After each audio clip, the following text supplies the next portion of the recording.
তুমি ভালো আছো তো? এটা জানতে চাইলেই ভালো থাকা হয়ে যায় না। তবে একটা সান্ত্বনা মিলে যে এই দুনিয়ার ভিড়ে কেউ তো আপন আছে। কখনো কারো চেহারায় হাসি ফুটিয়ে দেখো। খুশি কতটা হবে তা জানি না, তবে শান্তি অবশ্যই পাবে। যদি এমন হয় কোনো কিছু নিয়ে তুমি ভেঙে পড়েছ, তাহলে কাউকে জানতে দিও না। মানুষ ভেঙে পড়া বাড়িটার ইট পর্যন্ত তুলে নিয়ে যায়।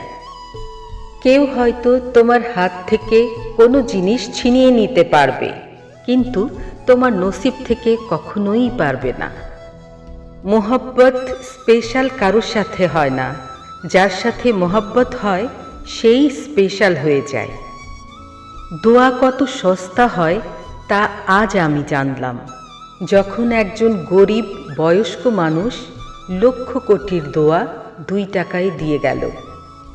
মানুষের মনুষ্যত্ব তখনই শেষ হয়ে যায় যখন সে অন্যের কষ্টে হাসে। তোমার আনন্দে তারাই শামিল হয় যাদের তুমি চাও, কিন্তু তোমার কষ্টে তারাই শামিল হয় যারা তোমাকে চায়। যেখানে আপনজনদের সামনে নিজের সততার প্রমাণ দিতে হয়, সেখানে আমি মন্দ থাকাই ভালো মনে করি।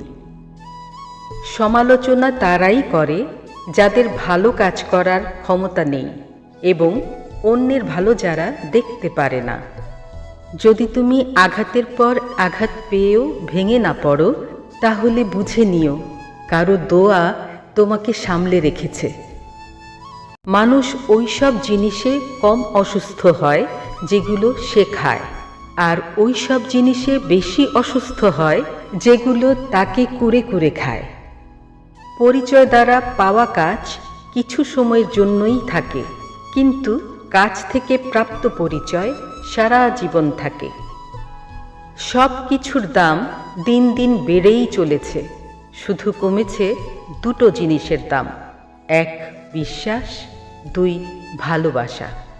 দেখা হচ্ছে নেক্সট ভিডিওতে। টিল দেন, আল্লাহ হাফিজ।